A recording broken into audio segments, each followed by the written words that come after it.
story in the Post tonight, and let's quote one of the quotes in the story. Donald Trump may not have been expecting this, but a lot of other people in the government were. They just couldn't get him to do anything about it. The system was blinking red. Last time we heard the term blinking red was the investigation into what went wrong prior to 9/11. Is this his administration's version of that? Well, we had long known, at least, that the president's aides had a tough time getting his attention. But what this reporting does is it goes much further, and it says that his own intelligence community, as early as January, was sending him these messages, trying to get his attention. They were alert to this. They were warning that this was coming. They didn't necessarily know the specifics, and they weren't offering a plan of action because that's outside of their purview.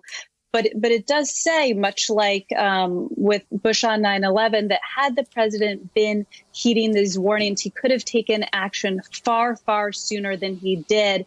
And he should have, in those weeks when he was saying it was a hoax and it was not many cases and it was going to go away as if some miracle. If he had been listening to these warnings from his own intelligence community, he would have likely had should have at least had a very different response. On a city of 11 million people, Western commentators were quick to express concerns. After all, when the communist government locks down its city, what else could that be other than draconian, authoritarian, and a violation of human rights? Now, Italy has decided to do the same, locking down the entire country. And apparently, the two lockdowns are not the same, at least according to America's most watched cable news network. Italy isn't authoritarian like China, and it's not backward like Iran. It is a modern, developed Western country, in many ways like our country. Italy is now suffering almost 100 casualties, people who've died every day from the virus. In a few months, if nothing stops the virus, there will be millions of cases here. From the right to the left, a similar narrative is followed. Wuhan lockdown came at great cost to people's livelihoods and personal liberties, whereas Italy's lockdown was an effort to contain Europe's worst coronavirus outbreak, according to the New York Times. All this while the world's top epidemiologists advised social distancing, while WHO observers on the ground said Wuhan's lockdown worked, and while new cases in China have declined dramatically, with most regions outside Hubei province reporting few, if any, new cases at all.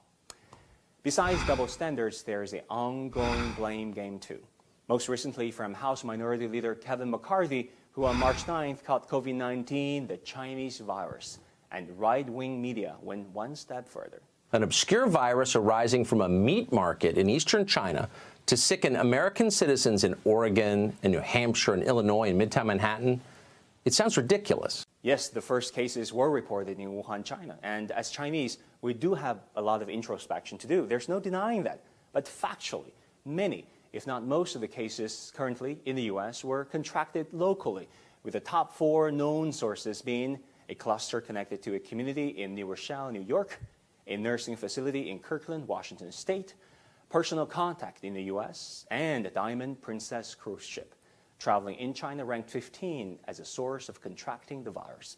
Instead of blaming China, maybe one could look at what's happening in America, where its leaders constantly downplay the threat of the virus. How's that been helpful? It's going to disappear. One day it's like a miracle. It will disappear. Anybody right now and yesterday, anybody that needs a test gets a test. They're there. They have the test. But even Trump's vice president said this was not true. We don't have enough tests today to meet what we anticipate will be the demand going forward. It's understandable that both parties, especially the incumbent, need to get the optics right in an election year. But as data shows, the initial lack of information, testing, and coordinated national response unfortunately resulted in more infections. I want to end on a happier note. After all, there are many out there who believe that in these difficult times, our common humanity matters more than our differences. Noi siamo esseri umani. Per noi siete tutti nipoti. Italiano? Sei nipote. Sei francese? Sei nipote. Sei cinese? Sei nipote. Sei di Marte? Sei nipote. Ti saluto con un grande bacio. This man came up to me and he said, "Trump says all Asians have coronavirus, you disgusting."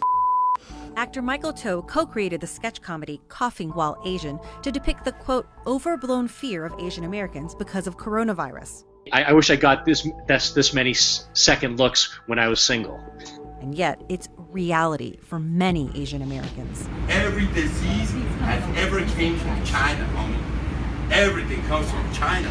It's disgusting. There have been a lot of people who just use this fear to justify racism against Asian people and to scapegoat Asian people for their fear of the coronavirus. My students started to say that I may have the coronavirus based on what I look like. When I started hearing students say, "I'm not going to enter the room because she might have it. If she coughs, I'm not going to be near her," I could not help but feel hurt inside because this is the result of misinformation being spread. I work at an Asian restaurant. A gentleman was eating a daikon radish garnish, and he straight up asked me, "I'm not gonna get coronavirus from this, am I?"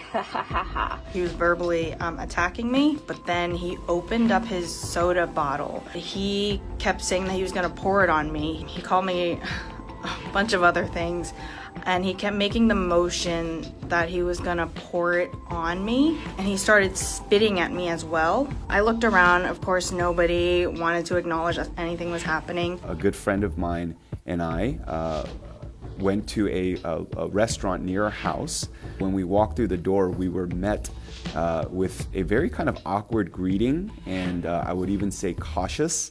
And we were walked past that main dining hall, and we were sat at a pretty much a closed off, separated section from the restaurant that really didn't make any sense why we're being sat there.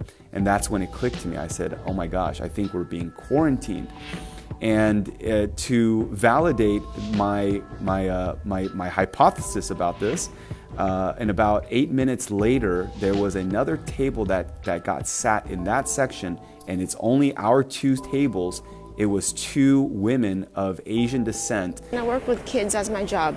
I even sometimes have kids coming up to me, "Hey, do you know that the coronavirus comes from people eating bats?" Outside of where I work, there's been much older kids discussing it, saying things like, "Oh, he's Chinese. Oh, she's Chinese. Oh, she definitely has the coronavirus."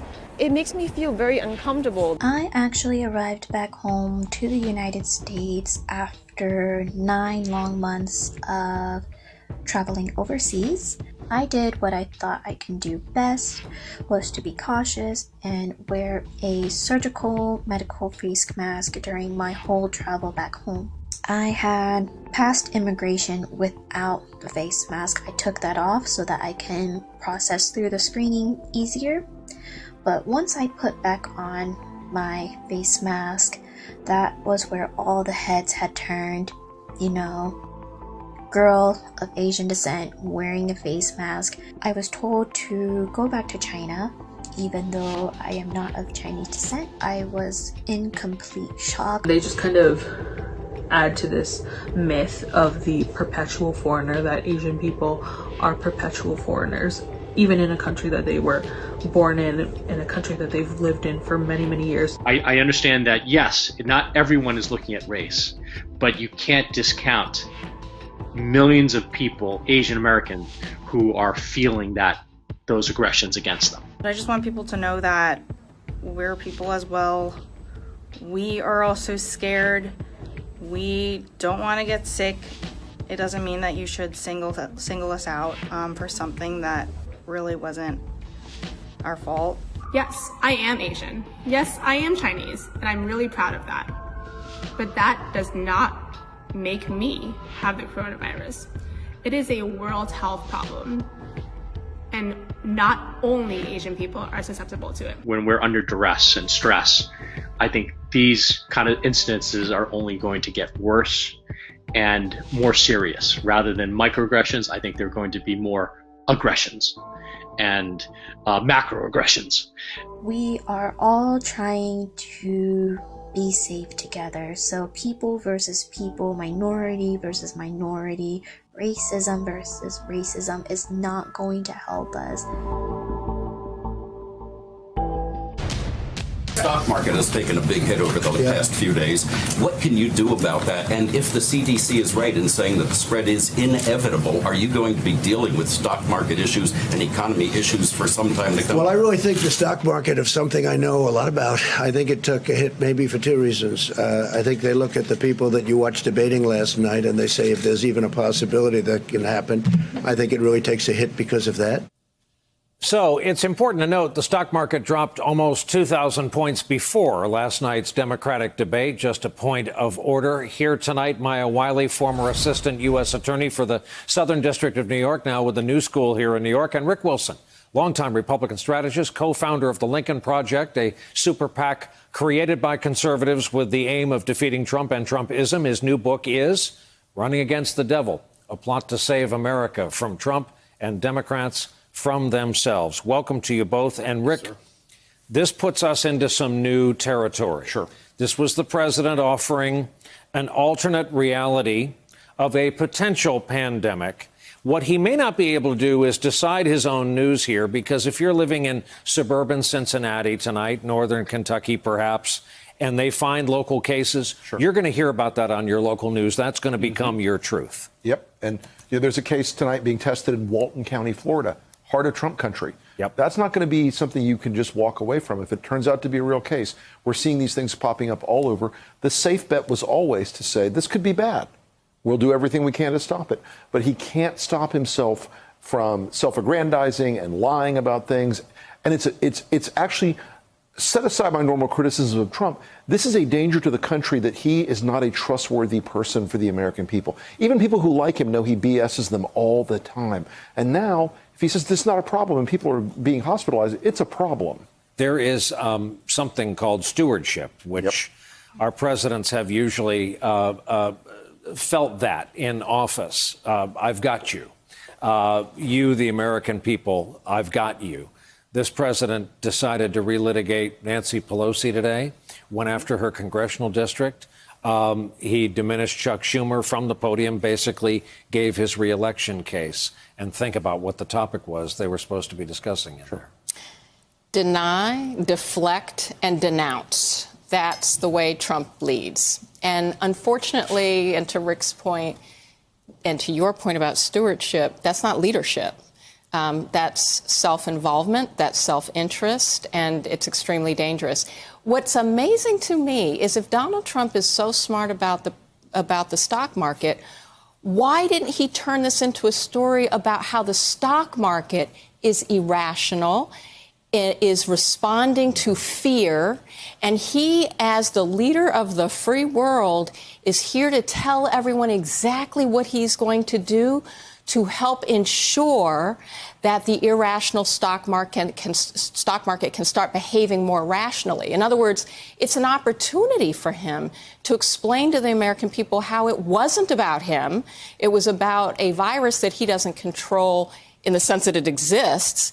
And here's all the ways that he can protect us. And the problem with this president is, rather than leading, he lies. Doesn't just do Instagram, it can also make phone calls. Pretty neat. Hashtag life hack. Anyway, on today's episode, we're going to catch up on the latest news, like how China is getting the coronavirus under control, US politicians are making money off of the crisis, and New York and California are shutting it all down. So, let's get into another episode of the Daily Social Distancing Show. From Trevor's couch in New York City to your couch somewhere in the world, this is the Daily Social Distancing Show with Trevor Noah. All right, let's kick it off with the good news first. China has reported its second day of no new coronavirus infections. All of this thanks to extreme social distancing. Yeah, they've also reported that they now have 0 cases of having to make small talk with annoying people. So 2 reasons to keep social distancing alive. And for those people who are complaining that social distancing is so boring, here's a tip. Here's a tip, guys. This is a great time to grab that book you've been meaning to read for 2 years, and then use it as a pillow to nap. Yeah, naps kill time. You won't notice it. In other good news, researchers in France say that a combination of anti-malarial drugs and antibiotics could prove effective in treating the virus. And they're not the only ones experimenting with combinations. In fact, parents stuck at home with their kids have found that a combination of Peppa Pig and red wine gives them 20 minutes of happy time, whereas black grandmothers have stuck with their tried and tested combination of Vicks Vapor Rub and Jesus. Just pray, Trevor, just pray. He will heal you. And if that fails, go to the hospital. So that's some good news for the day. Unfortunately, on the shitty side, Italy is reporting that their coronavirus numbers have now officially surpassed China's. And yesterday, they saw their highest death toll so far, with over 400 deaths in one day. And repeatedly, Italians have urged all other countries around the world to use their crisis as a cautionary tale. Italians are warning the world, if you don't take coronavirus seriously, it sneaks up on you and it explodes out of nowhere. Kind of like the same way Adam Driver snuck up on all of us. Like for a while, he was just that weird boyfriend on Girls, and suddenly, bam! He's Star Wars, Marriage Story, and the Black Klansman. We never saw it coming.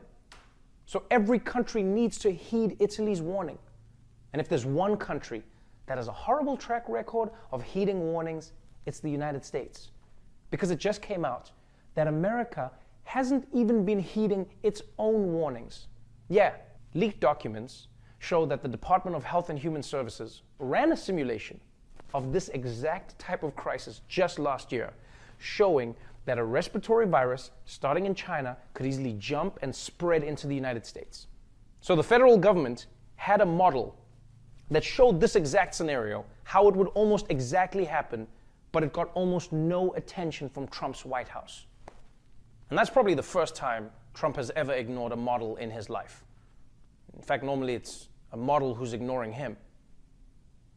And the White House ignoring these warnings isn't the only reason to be pissed off at politicians today. Because last night, and this is one of the craziest stories, last night we learned that at least 4 senators may have gotten advanced information about the coronavirus and then sold their stocks before the market crashed.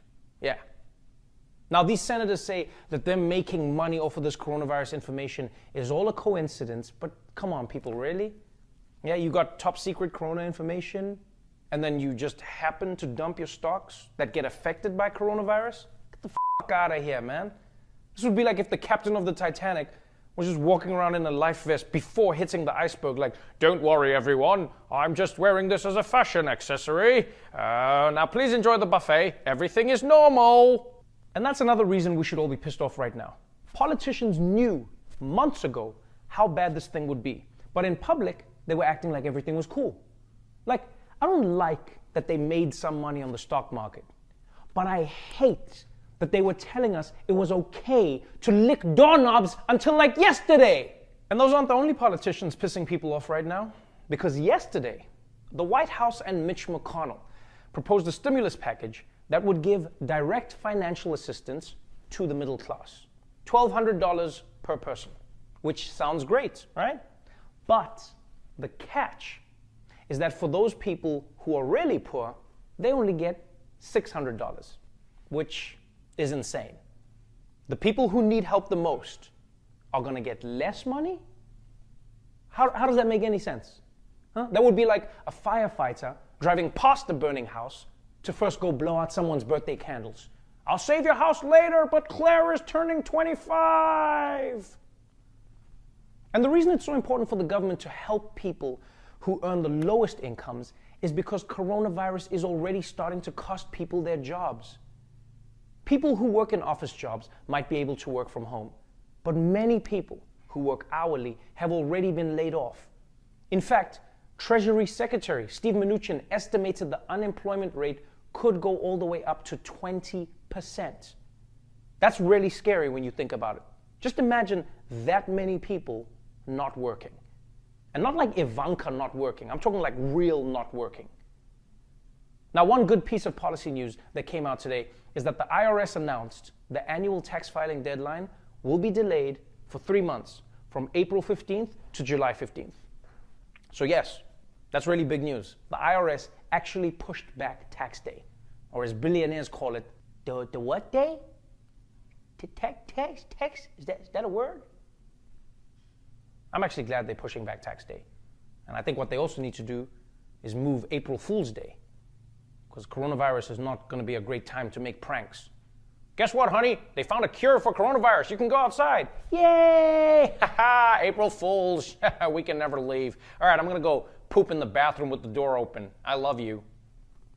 Now, with all the fear and uncertainty and chaos gripping America right now, the nation needs a leader more than ever to reassure people through these trying times. Unfortunately, the nation only has Donald Trump. Nearly 200 dead, 14,000 who are sick, millions, as you witnessed, who are scared right now. What do you say to Americans who are watching you right now who are scared? I say that you're a terrible reporter. That's what I say. Go ahead. I think it's a very nasty question, and I think it's a very bad signal that you're putting out to the American people. The American people are looking for answers, and they're looking for hope. And you're doing sensationalism. And the same with NBC and Comcast. I don't call it Comcast. I call it Comcast. Let me just for whom you work. Let me just tell you something. That's really bad reporting. Okay, what the hell happened there? That was the easiest softball a president can ever get. What can you say to comfort the nation? And Trump completely lost his shit. This would be like a priest asking you at your wedding, do you take this woman's hand in marriage? And you're just like, God damn it, what's with all the questions, man? Huh? Why are you interrogating me? You're a horrible priest, man. Dude, till death. Why are you asking about death? I'm at my wedding, man. So yet again, Trump came out and turned the press conference into a cage match. But luckily, while Trump is throwing temper tantrums, states in America are doing their own thing. In New York, Governor Cuomo today ordered all non-essential workers across the state to stay home. And yesterday, the governor of California issued a shelter-in-place order for his state. Now, people in California can still leave their house, but they can only leave to perform necessary activities or run essential businesses.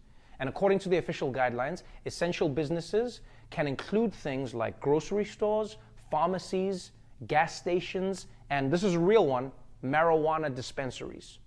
Marijuana dispensaries can stay open. And I totally agree with that. Because if there was ever a time where people need access to marijuana, this is it. Like, forget about washing your hands for 20 seconds. If people are high, they'll wash their hands for 20 minutes. Just be like, dude, this is like bubble bath for my fingers, man. Back to the State Department, or as they call it, the Deep State Department, if you don't mind. I'd like to have him go back and do his job. So does anybody have any questions? Please.